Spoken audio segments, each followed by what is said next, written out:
You have no doubt seen e-bikes zooming around your neighborhood. They're becoming increasingly popular, but what happens when an accident occurs? Attorney Chad Florin here to break down the legal issues surrounding kids and e-bikes, including what parents need to know about insurance coverage and liability. Chad, these things are everywhere, and we have young people that are riding them, and they seem more like a moped or a motorcycle. What are you learning about the challenges that these are proposing? So one of the challenges I think really comes down to the speed that these bikes can go. You know, a kid can only go so fast with their own pedal power, right? But these bikes allow you to go in excess of 20, 28 miles an hour, 30 miles an hour. And when that happens, the chances of an accident, the chances of somebody getting hurt significantly goes up.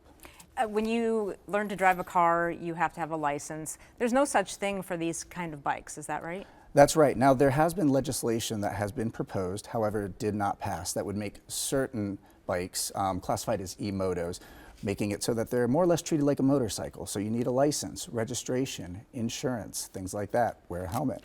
But at this point in time, we're not there yet. Okay, so you're a parent, you let your kid have one of these bikes.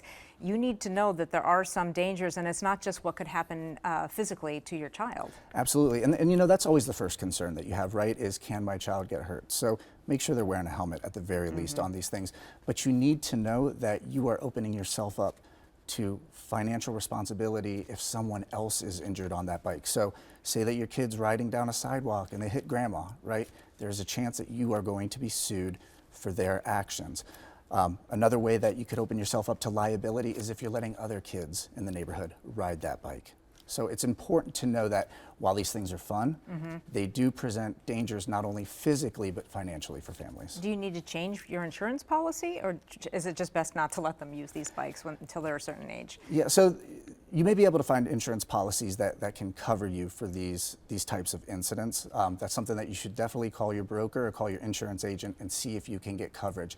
Anytime you can protect yourself, I 100% recommend it. Anything else you recommend to parents? Probably, listen, I know they're fun. I do a lot of mountain biking. They are dangerous, so have a conversation with your children, not only about the safety concerns that you have, but the fact that they can get you in trouble as well. Absolutely. All right, Chad, thank you so much. If you want to revisit any of Chad's advice, you'll find this segment on the KARE11.com page. Actually, you want to go to the 4 p.m. show page, and that's where you'll find all of Chad's information.